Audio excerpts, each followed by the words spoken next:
But it's really about how you allocate the resources you have and using that data to really see where do you need to place them, at what time, what are the issues. And, we've had a lot of gun recovery. So trying to get guns off the streets.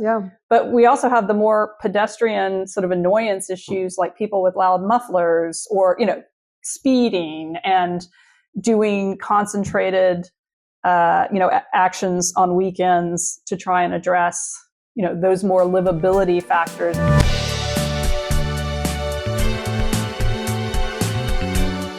Welcome to An Honorable Profession, a podcast focused on incredibly talented people who've dedicated themselves to public service when their country and communities needed it the most. I'm Ryan Coonerty. Along with Debbie Cox-Bolton of the New Deal, I'm lucky enough to be your co-host. The New Deal is an organization that supports the next generation of American leaders. Check out newdealleaders.org to find out more. This week, An Honorable Profession is coming to you from Raleigh, North Carolina, where we're getting ready to kick off the NewDEAL Forum's annual Ideas Summit. Elected officials across the country will be convening here to see what's working in Raleigh and across the state to bring down costs and make government work better.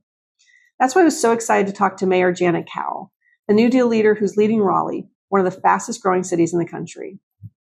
We talked about how she's addressing housing supply needs while also keeping it affordable, her data-driven approach to public safety and traffic safety. We also talk about her path into public service, how important collaboration is in delivering results, and why she compares being an elected official to living in Technicolor. We also got some pro tips about what not to miss while visiting her city. I hope you enjoy. All right, Mayor Janet Cowell, welcome to An Honorable Profession. Thank you. We are so happy I'm doing this in person with you in your great city of Raleigh, where we are here going to gather elected officials from across the country for our NewDEAL Forum Ideas Summit over the next couple days. And very excited to hear about all things you're doing in Raleigh and that are happening around your great state over the next couple days. But thought I'd just dive in with as we sit here in your city. I know it's one of the fastest growing cities in the country. What's that been like since you've been mayor over the last year and a half of trying to deal with that growth? And what are you kind of keeping your eye on? Yeah, well, I feel very fortunate to be in Raleigh, and I'm really glad y'all are having your summit here. So welcome. This is a city that has a lot of exciting things happening. The biggest challenge is trying to keep the housing stock moving so that housing prices don't rise so much that those college grads from NC State and some of our other universities can't stay in the area. We have, ranked number one on jobs for new graduates. Great.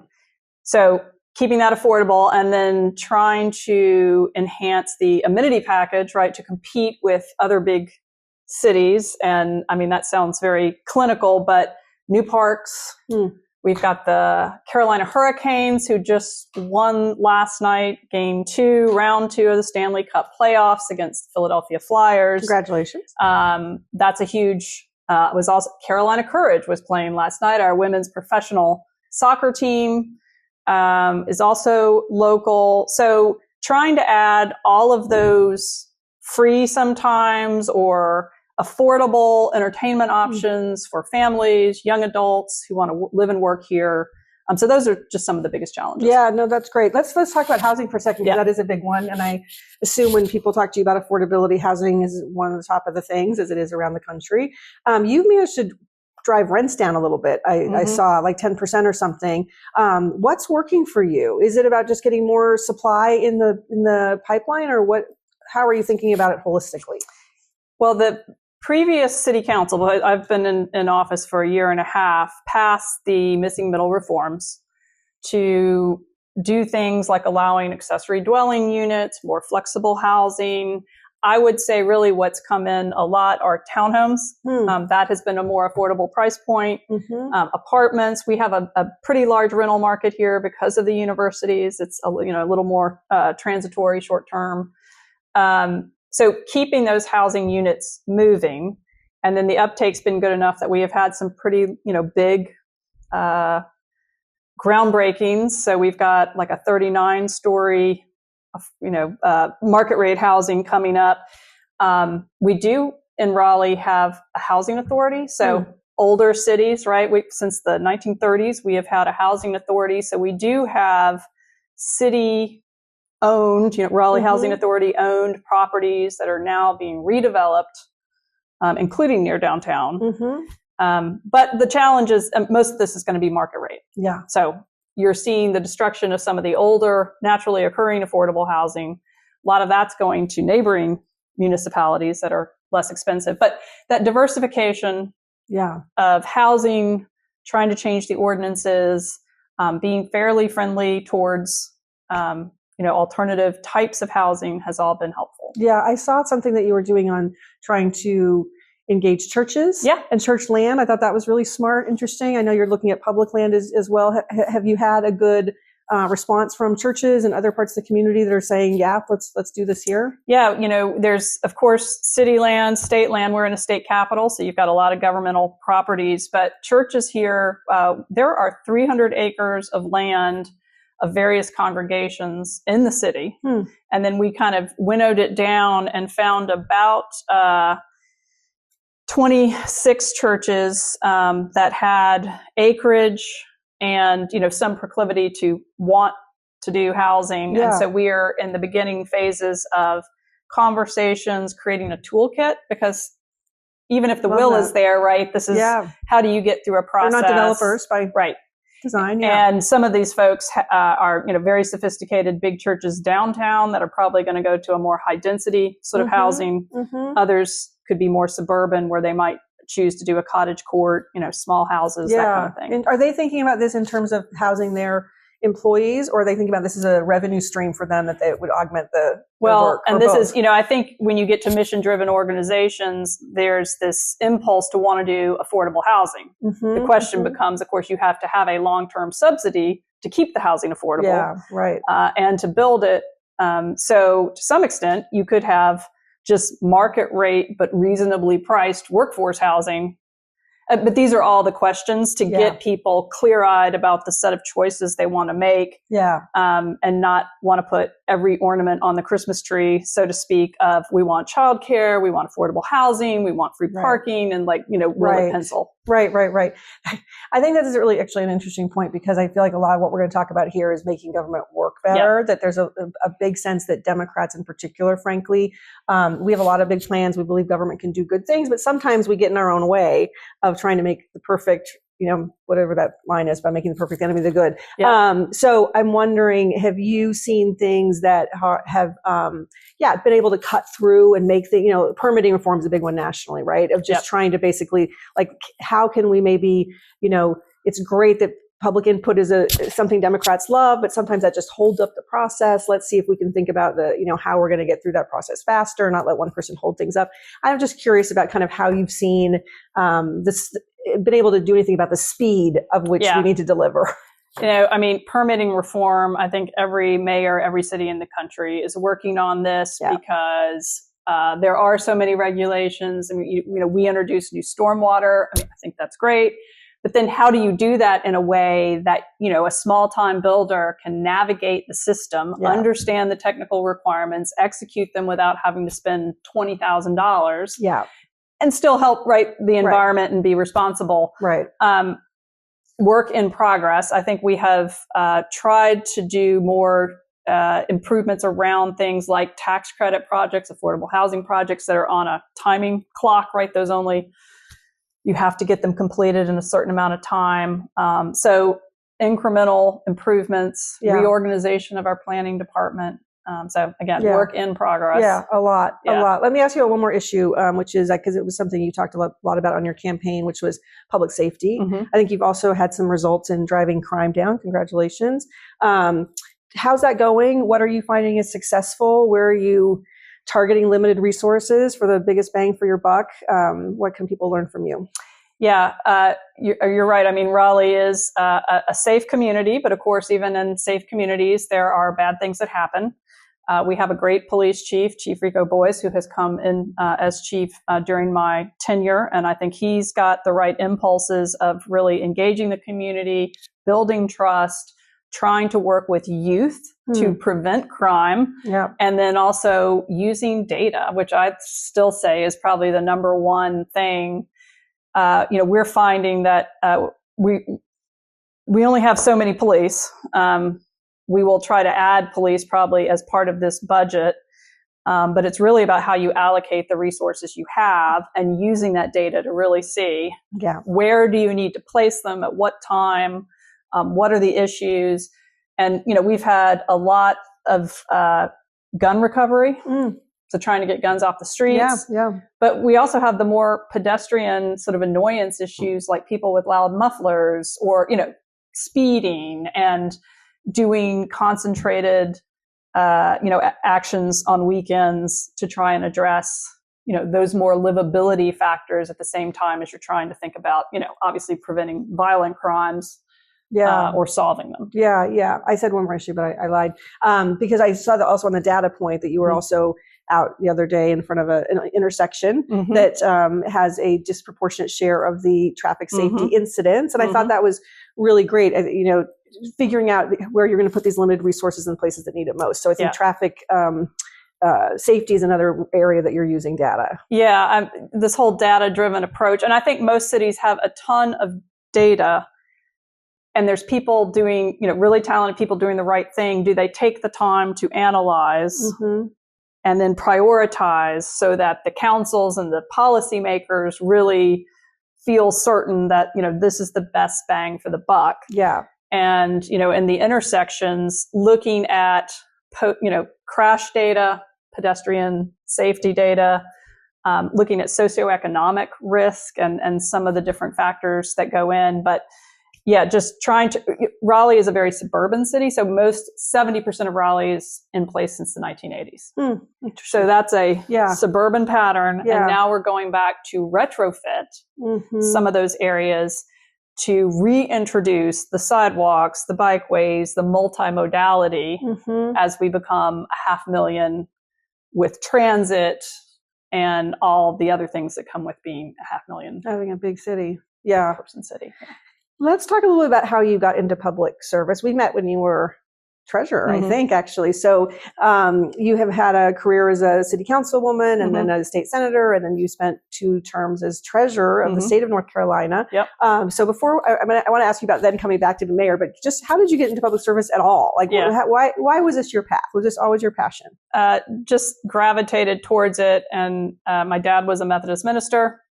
My mother was a school teacher, so certainly grew up in a household that was very mission-driven, values-driven.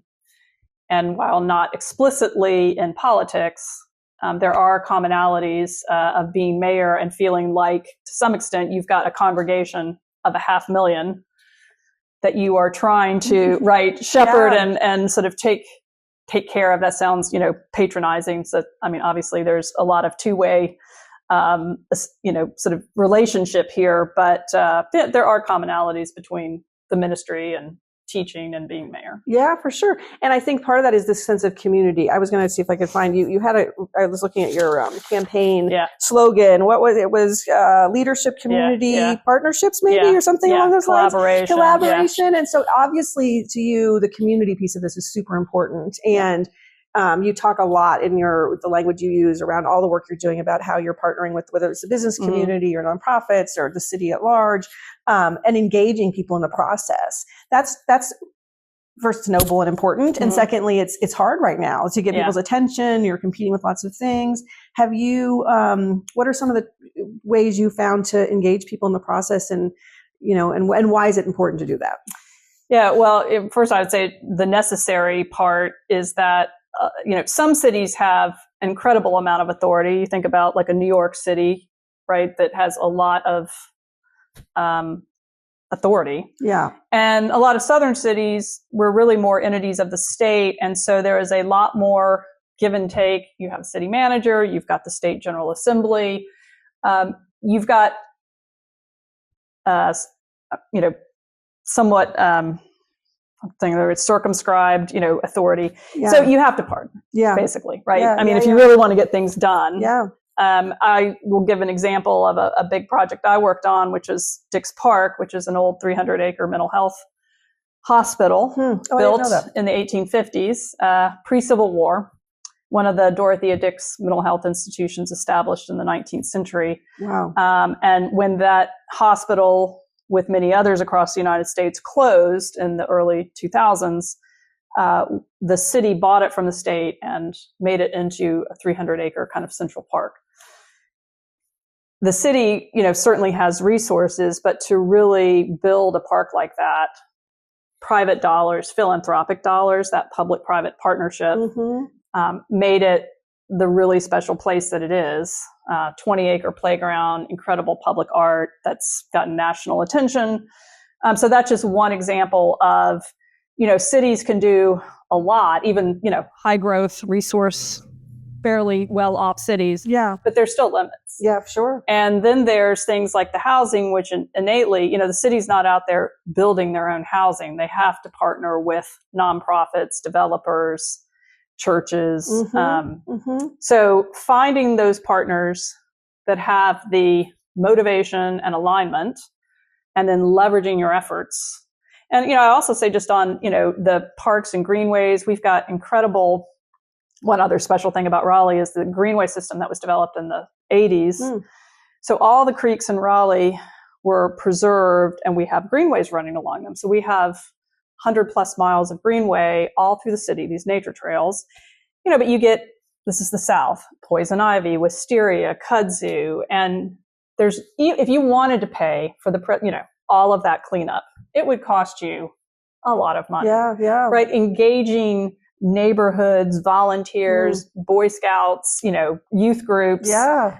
All of those ways is, one, it helps the city, but it also helps people get engaged in their own community, get to know their own backyards, get closer to nature. So, there's a lot of reasons to partner. I love that. Well, I think it's something that's not talked about enough, that the job of a mayor is actually not just making decisions about how you're going to spend your resources, but how do you use the power of convening, use the power of partnerships and collaboration, and be that kind of facilitator in your city that can get everybody focused on something that can make the city better. I think that's super exciting. So you took a hiatus a little bit. You actually mentioned Dix Park, and that's something that you worked that you were running as CEO for a little while after you were treasurer.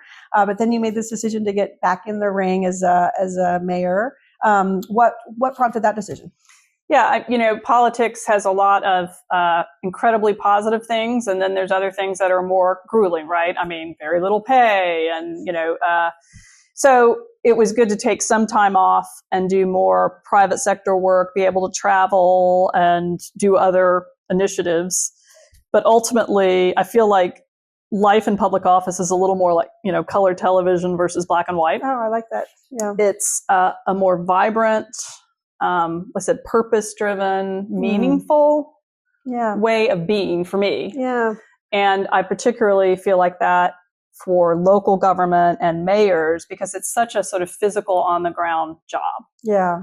Literally between the police or the fire or the trash collection, the sidewalks, the streets, the trees, right? It is all around you. You are, immersed in it. When you're treasurer, incredible position, but you are probably multiple layers removed on most days, right, from the end healthcare beneficiary or pensioner. Right. You're dealing with a lot of the General Assembly or lobbyist or investment manager. So this is a very physical, sort of gritty job, and also very accountable for things that you may not have created. Right. Water flows downhill. So we didn't make it, but we're having to deal with a lot. Yeah. And talking to the people in the grocery store line. Yeah. Who know that you're mayor and wondering why this or that is happening. Yeah. And I assume that's a double-edged sword. It's so great to be so close to people. It's also the accountability piece it's not just accountability on paper. It's accountability probably every time you walk outside your door. Yeah. And that's a good thing. Yep. Yeah. Yeah. But so let's talk about being treasurer for a minute, though, and I do appreciate the difference. But I do want to just say, because you did such a great job as treasurer, honestly. And one thing that was, you were the first woman. You were not the first woman mayor, but you were the first woman statewide treasurer of North Carolina, which is kind of amazing. I'm wondering, and I want to talk about your success there too, because you were one of only 10 states with a AAA bond rating. You did all kinds of really great things. You were you got some awards for managing your pension. But as a woman, as first woman treasurer, that was a big deal. What was how did did it come into play, I guess is a good question, in taking that role? Yeah, I think you have to find new ways of networking and having relationship with those intermediaries I was talking about, right? Be it the health plan when you're managing the health plan, or the investment manager is managing the pension. In the past, I think some of the treasurers might have gone out for the steak dinner or gone golfing, or, some different ways of interacting. And that may or may not fit when you're, suddenly a 40-year-old woman in the office. So just figuring out and navigating, how do you still make sure you're building all the relationships you need to be effective in the job, in a way that may be a little different than your predecessors. Yeah. Again, going back to making government work better, like treasurer, steward of public trust of tax dollars. You were overseeing the pension plan, which was like almost 1 million people, I think, that were part of that. What lessons do you take from the treasurer's office in terms of kind of fiscal responsibility? You're in another executive office where you've got that fiscal responsibility too, but what could you learn, or what could you help others in elected office across countries think about when it comes to being good stewards of dollars and of communicating that to people? I think that's a big challenge for Democrats, actually. Well, and I'm not sure that my lesson is maybe necessarily the one everybody wants to hear. No matter how objective and measurable your results, and even if you're doing a really good job, which I felt like I did as treasurer, objectively, people don't necessarily understand, especially technical jobs. They will believe many things that people are saying who have an agenda of why they're saying them. You're a crook. You're stealing from, whatever. Right. And that you do have to spend a higher proportion of your time than you would maybe want to on messaging, communication, creative media. And so for me, I felt like when I was treasurer back, this is 08, 09, so this is early iPhone days, social media really hadn't hit full stride at all. But, you really have to innovate and be more of this producer now. Yeah. And while you might want to spend all that time shepherding the pension and making sure the health plan's solid, people are not going to appreciate that if you don't have a creative communications. No, that's right. That's right. And we were talking about this a little bit before we went on air with the podcast here, but about how much social media now is part of the job and communication. And so learning that lesson from being treasurer, now that you're mayor, how do you think about different ways that you can communicate with your constituents? Well, and it's not an easy lesson to then implement because, and again, we're in a city manager form of government. So many mayors who have that form of government and just, government in general, they're not going to spend taxpayer dollars doing things that look political, right? They're going to clean the streets and, trim the trees, but they're not going to help an elected official go promote themselves. Right. I get that, right? I mean, we can all maybe agree on that, but then it becomes the strange circumstance of you've got to figure out how to do this with no staff and no money on your own. Yeah. And even if you've fundraised and have a pot of money, the traditional media that I grew up with, the TV shots, the mailers, they're like, oh, that's $6,000 to do a shoot. Well, you could have hundreds of thousands. You can't afford $6,000 to do a shoot. Right. So then you're sitting there saying, how do I create an authentic to you, right? It's got to be something that you can be excited about. Yeah. And still do it in an affordable way. And the good news is, I think super polished stuff, and this may be good news for our podcast. I don't know how polished we look here, so maybe that's good. We're not even sponsored by Aquafina. We just happen to have them. Aquafina. So how do you do that? Yeah. And, right now I'm Gen X, and I have a Gen X friend who comes with me. And I'm like, people actually think that you know what you're doing. Yeah, right. And he's like, I really have no idea. I'm just, I love it. And so he's like, it's been a hoot, having a friend trying to learn and help and having a good time along the way.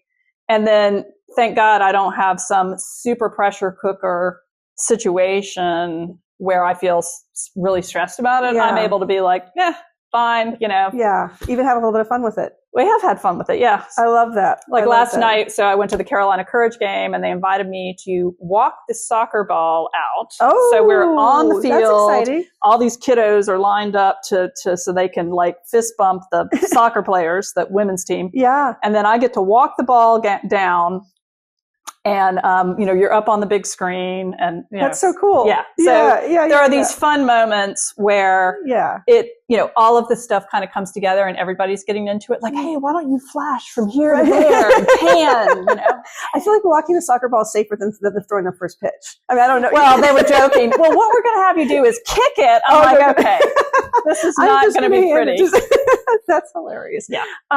So we're here in Raleigh, as we talked about. Tell me a little bit about a couple highlights. We talked about some of your sports teams, which is very cool. What else is a must not miss for a couple days in Raleigh? Yeah, if you can make it to a Stanley Cup playoff game, it's a lot of fun. Lots of amazing. Towels being, swung around. People get into it. I did mention Dix Park, which is right near where we are right here. Mm-hmm.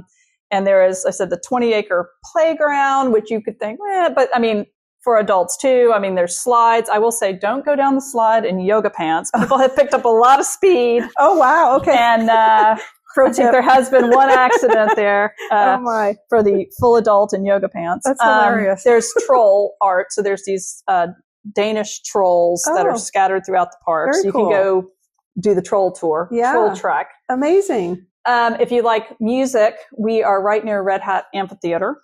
So there are concerts going on this week. Right over here. And downtown, there's a fun store called the News Agent. This goes back to our Gen X conversation. Yes. The News Agent has all of this physical, analog media. So comic books, magazines, disc, vinyl, and cheap coffee. And it is so fun to go in there. Oh, wow. It's flashback to days when you Gen Xer, and it's just down the street here on Fayetteville Street, and cool. they opened this year. You moved around a lot as a kid, and in your bio you kind of talk about finding Raleigh. Yeah. How did you find Raleigh? And now obviously you love it so much. You're such a great ambassador for Raleigh. Like, why did you land here? Well, targeted it for a few reasons. One, it was growth, and there were jobs and possibilities. College town, I love being near campuses. Yeah. And it was fairly progressive. Yeah. It's a good, and still, you would still describe it that way today, I bet.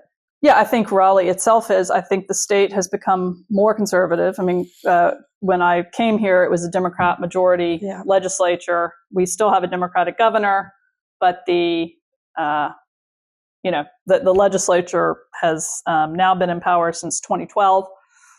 And we're seeing a lot of the redistricting. Of course, the Civil Rights Act that was overturned last week have had big impacts on a state like North Carolina that has a large African American population, and we have had these redistrictings already. Yeah. So we have one of the historically Black congressional seat down east.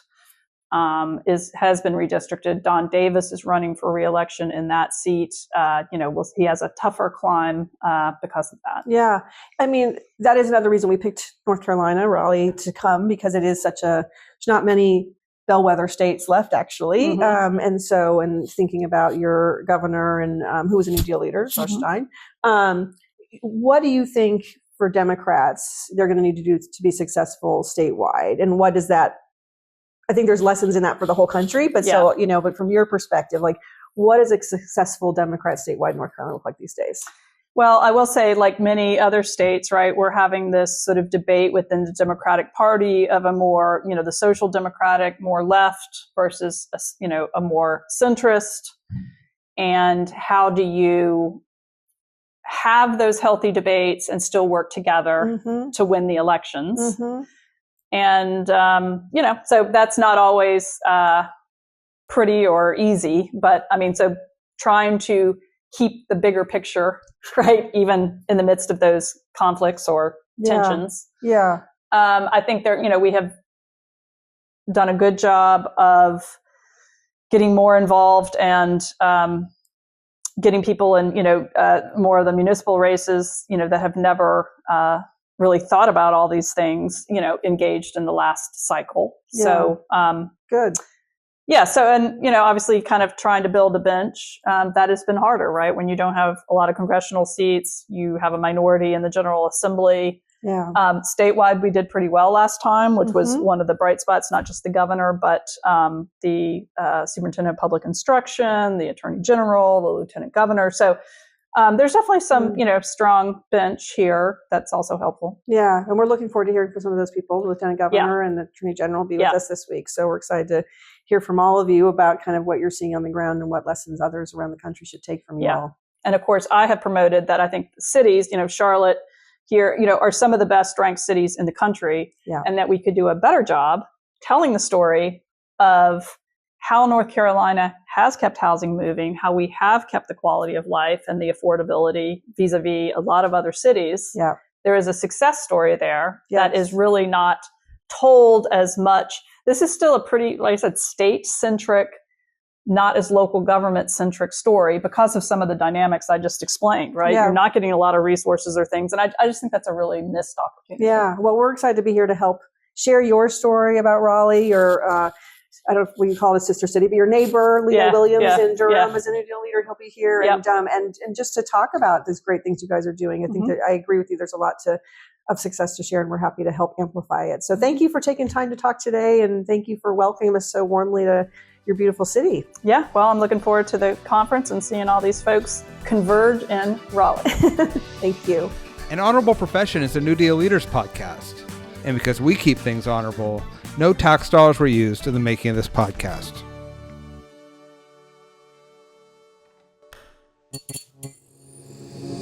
This podcast is part of the Democracy Group.